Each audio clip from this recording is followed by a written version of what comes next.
Je termine mon voyage à la découverte des organisations humanitaires françaises au Cambodge. Ça va? Bonjour. J'ai d'abord rencontré Tina Kiefer, une journaliste française. Elle se bat depuis 10 ans pour offrir une éducation de qualité aux jeunes filles issues de milieux très défavorisés à travers son association Toutes à l'école. J'ai rencontré aussi Marie-France Despalières, qui a créé avec son mari l'association Pour un sourire d'enfant. Il y a 25 ans, ce couple de Français a créé un institut de formation professionnelle pour offrir un métier et un avenir aux enfants qui travaillaient dans la décharge de Phnom Penh. Mais pourquoi y a-t-il autant d'organisations humanitaires françaises dans ce pays? Pour le savoir, je vais rencontrer l'ambassadrice de France au Cambodge, dans les jardins de l'ambassade, le plus grand parc de Phnom Penh, mais aussi un lieu historique de la capitale. Voici l'entrée de ce parc magnifique. Donc vous voyez, on passe dans un autre monde. On oublie le bruit, les voitures et on rentre dans ce paysage absolument merveilleux. Il y a plus de 200 arbres ici qui représentent plus de 50 espèces différentes. Mais avant toute chose, j'aimerais quand même dire et rappeler combien ce lieu a vécu de moments certes heureux mais aussi dramatiques. C'est l'endroit où se sont rassemblés les étrangers, beaucoup de Cambodgiens, au moment de la prise de Phnom Penh par les Khmers rouges, donc le 17 avril 1975. Ils sont restés ici pendant 3 semaines sans savoir ce qui allait leur arriver. Les Cambodgiens ont dû partir, les étrangers ont dû partir aussi.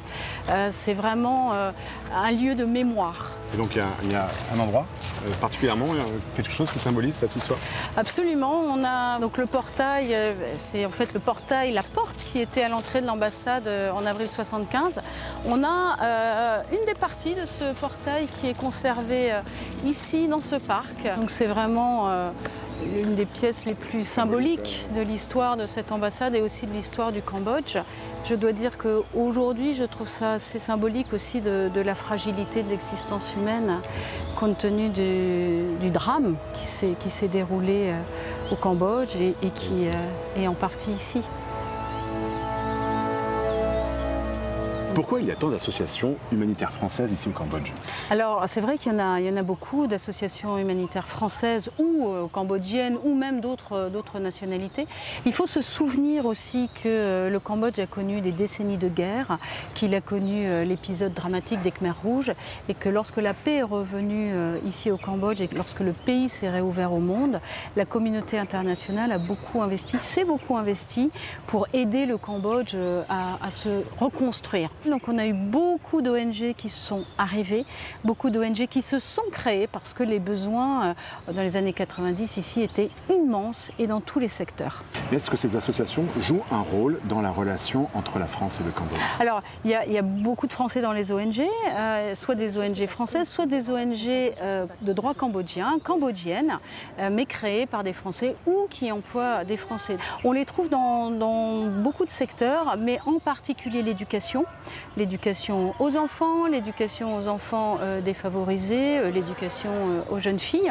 On les retrouve aussi dans le domaine de l'agriculture, par exemple, dans le domaine de la santé, dans le domaine du livre, de la lecture. Enfin, elles sont vraiment très diversifiées. Il y en a beaucoup qui enseignent le français notamment lorsque ce sont des écoles ou lorsqu'elles font de la formation professionnelle. Et puis finalement, comme elles emploient aussi des Français, eh bien, des liens se créent entre les Cambodgiens et les Français et la transmission de la langue se fait également ainsi.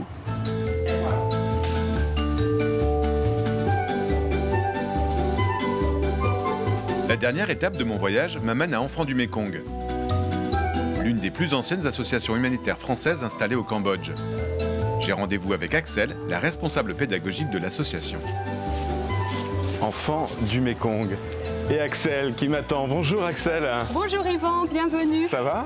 Bienvenue dans un de nos centres Enfants du Mékong. Tu me fais visiter? Oui. Ça fait longtemps que vous êtes ici? Alors ça fait depuis 10 ans que le centre existe. Mais l'association elle est là depuis bien plus longtemps. Oui, nous sommes présents depuis 60 ans dans 7 pays d'Asie. Est-ce que c'est une école, c'est ça? Non, c'est un centre pour les étudiants. Ils n'ont que des cours le soir. D'accord. Ils vont à l'université dans la journée. D'accord. Et le soir, ils se retrouvent ici entre 18 et 20 heures après le dîner qu'ils prennent ici pour des cours supplémentaires. Français, anglais, culture générale. Et pourquoi c'est important pour eux d'apprendre le français?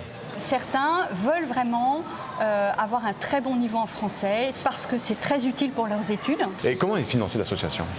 Alors l'association, elle a une spécificité que moi j'apprécie beaucoup.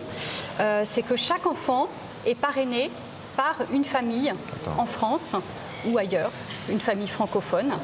Et donc chaque mois, l'association reçoit une certaine somme d'argent pour cet étudiant. Les enfants reçoivent une petite somme d'argent qui va servir pour les cours complémentaires et le reste, ça vient en fait pallier le fait que l'enfant ne va plus travailler pour sa famille. À la fois, ça motive les enfants pour continuer, ils savent que quelqu'un compte sur eux, ils reçoivent des lettres, ils leur écrivent et en même temps, ils savent aussi qu'il y a une famille qui économise tous les mois pour qu'ils puissent aller à l'école. Est-ce que tu veux que je te présente volontiers, oui. un étudiant? On y va? On y va? Allez, viens, je te le présente. Là, il est en cours, mais on va le déranger. Avec les autres élèves. Bonjour. Bonjour. Vendette, est-ce que tu as une minute? Oui. Vendette est parti de son village pour étudier à Phnom Penh. Cela fait déjà plusieurs années qu'il suit les cours du soir à Enfants du Mékong. C'est aussi ici qu'il a appris le français. Axel m'a dit que tu avais un parrain.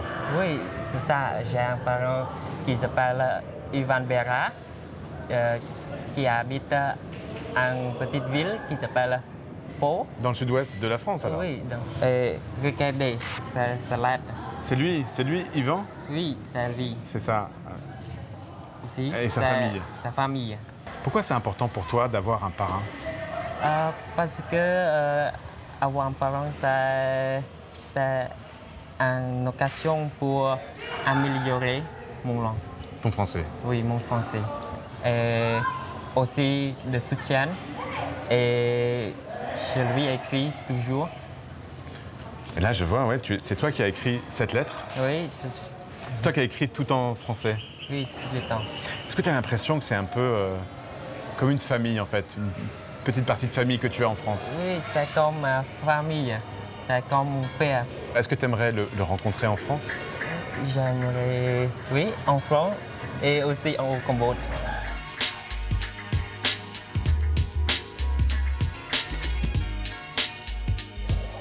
Salut Axel, merci. À bientôt. Alors, si vous souhaitez parrainer un jeune comme Vendette ou encore les jeunes filles derrière moi de l'association Enfants du Mékong, rendez-vous sur notre site internet. Nous, on se retrouve la semaine prochaine pour une nouvelle destination. D'ici là, bonne semaine à tous sur la planète francophone. Salut!